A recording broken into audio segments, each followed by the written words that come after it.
Jofre Melo, na JC News. JC News. Entrevista. Agora são 6h42. Vamos falar de concursos públicos e carreiras com o professor Rodrigo Bezerra, que sempre participa conosco aqui nas terças-feiras. Professor Rodrigo, bom dia. Bom dia, Jofre. Bom dia, ouvintes da JC News. Olha, temos aqui uma pergunta do ouvinte Márcio Andrade, do bairro de Boa Viagem. Ele pergunta: professor Rodrigo, o que devo fazer quando no momento da prova não tenho certeza da resposta da questão? Já passei por várias situações em que fiquei 2 ou até com 3 possibilidades de resposta. Como devo agir nesse caso? É uma pergunta interessante essa, professor Rodrigo. Eu acho que todo mundo já passou por uma situação dessa, seja numa prova de um colégio ou numa faculdade, mas essa aí você ainda desenrola, né? Agora, o concurso público é fatal. Marcou errada, você pode ter ali um prejuízo na sua carreira, no futuro que você planejou. E aí, como se deve agir? Como o Márcio Andrade e outros ouvintes que certamente têm essa dúvida devem agir nessas horas, professor Rodrigo? Olha só, Jô, você falou bem, e isso é um problema com que todos nós um dia já passamos por ele, né? Seja no colégio, seja na prova do vestibular, entre olhar a alternativa e você, de repente, ficar entre 2 até, às vezes, 3 situações. É uma pergunta, como eu disse, bastante comum dos alunos. A primeira coisa que ele tem que fazer é não se desesperar. É muito comum, Jô, no início da prova, no começo da prova, algumas questões elas serem um tanto quanto mais complexas e mais difíceis, justamente com o objetivo de desestabilizar emocionalmente o candidato. Tá? Então, primeira coisa, é não se desestabilizar. Segundo detalhe é o seguinte, ele pode, num primeiro momento, pular a questão. Por quê? Porque muitas vezes, ao longo da prova, quando ele vai lendo as alternativas, ele vai lendo a prova, não raro, algumas informações prestadas por outras questões em outros locais da prova fazem com que o candidato, elas podem fazer com que o candidato venha ativar a memória dele e de repente ele encontrar muitas vezes a resposta daquela dúvida daquela questão na outra questão da prova. Obviamente vale salientar que ele não pode ficar com dúvida em 3, 4, 5, 6, 7, 8 questões, que aí o problema não é da prova, é do candidato. Se ele começar a não conseguir responder mais do que 5, 6, 7, 8, 10 questões na prova, ele há de convir que o problema é de conteúdo, né? Ele está com um problema de conhecimento na disciplina, não é uma questão de dúvida somente. E, obviamente, depois que ele parte para observar, se ele não conseguiu resolver, existem algumas dicas e algumas técnicas, notadamente, por exemplo, para a área de direito. Então, por exemplo, o candidato tem que ter claro, eu não sei se você... Tem uma expressão, Jô, coloquial, que é o espírito da coisa. Né? É muito comum isso. Você tem que conhecer o espírito da coisa. Então, por exemplo, se eu estou numa prova de direito constitucional, por exemplo, eu tenho que saber que a lógica do direito constitucional vai ser sempre pró-direitos fundamentais. Então, se o aluno estudou e ele tem essa noção, então, por esse viés, por essa localização, ele tem mais ou menos como se guiar para responder a questão. Se eu estou numa prova e a pergunta é de, por exemplo, vamos imaginar, direito do consumidor, qual é a lógica do direito do consumidor? É sempre a interpretação pró-consumidor. Essa é a lógica. Por exemplo, em direito do trabalho, a lógica é sempre a interpretação pró-trabalhador. Então eu vou pegando, como eu costumo dizer, o espírito da coisa dentro de cada disciplina.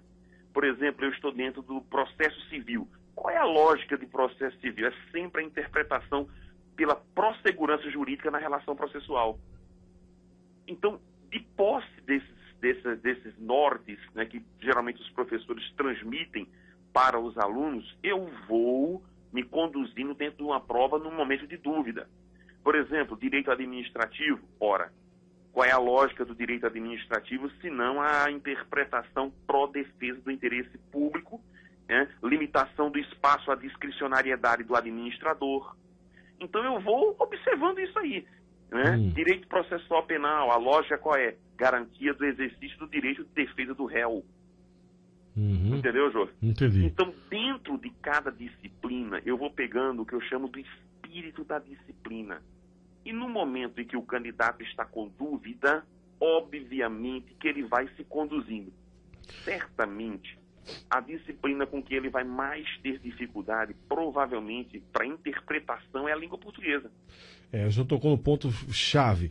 A questão da interpretação. É preciso ter paciência, tranquilidade e, sobretudo, concentração e interpretar. Às vezes é uma questão que você não interpretou direito e aí você tem dúvida na resposta, né? Exatamente. Eu inclusive, fiquei sabendo, Jô, eu não vi a prova ainda, mas eu soube que a prova que foi aplicada para a LEP, um amigo me ligou e disse, Rodrigo, quem passar, vai passar na LEP quem conseguir acertar mais questões na prova de língua portuguesa. Então, provavelmente a prova veio difícil, não é? Ele disse que os textos estavam densos, estavam complicados. Então, quando eu digo assim, por que talvez seja a prova mais complexa na parte de interpretação, de entender o espírito? Porque cada prova de português, ele tem seu texto para interpretar. E nós não sabemos qual vai ser o próximo texto que o examinador vai cobrar do candidato. Daí a nossa orientação sempre de que, se você sabe que no seu concurso você vai lidar com português e a possibilidade de você lidar com português numa prova de concurso público é imensa, né? Provavelmente é quase 100% dos casos, a nossa dica é sempre: vamos praticar, vamos praticar, vamos praticar.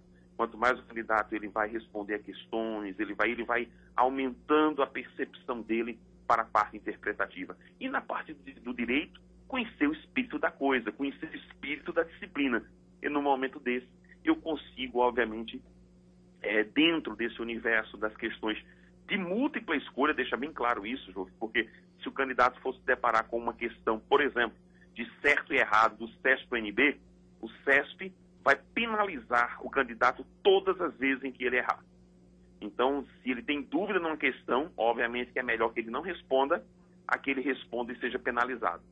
A não ser, ele só merece chutar realmente se ele tiver aquela quase certeza de que realmente a resposta é aquela. Ok, então, professor Rodrigo. Então fica essa dica aí importante para que se interpretem as questões e as dúvidas diminuem na hora de marcar a alternativa correta, né? E com relação ao concurso da semana, o que é que o senhor nos traz de destaque hoje? Olha, Rodolfo, muitos concursos, né? Esse ano a gente temia pela que nós vamos ter Copa do Mundo e nós achávamos que não íamos ter concurso. Temos vários concursos saindo. Nós temos, por exemplo, aqui em Pernambuco, a Compesa. A Compesa está com 70 vagas, diversos cargos, salário de até R$ 6.154, inscrições até o dia 23/4. Quem quiser entra no site e acessa lá o edital. O TJ de Sergipe também abriu inscrições para analista e técnico, inscrições até o dia 23/4 também, com provas no dia 15 de junho, com salários de até R$ 4.102. E chamo a atenção, Jô, para quem quiser fazer concurso fora aqui desse âmbito do Nordeste, a Polícia Civil de Minas Gerais abriu vagas para investigador de polícia. Jô, acredita? 1.000 vagas.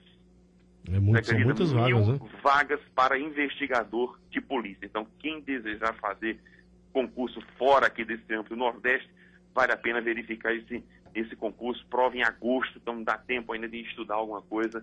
E a quantidade de vagas talvez não justifique, talvez, você participar de um concurso desse. Ok, então. Professor Rodrigo, muito obrigado por sua participação mais uma vez e até a próxima terça. Grande abraço, até a próxima terça. Conversamos com o professor de língua portuguesa, Rodrigo Bezerra, especialista na preparação para concursos públicos. Hoje, o tema de nossa conversa foi a interpretação das questões na hora de realizar uma prova de concurso público.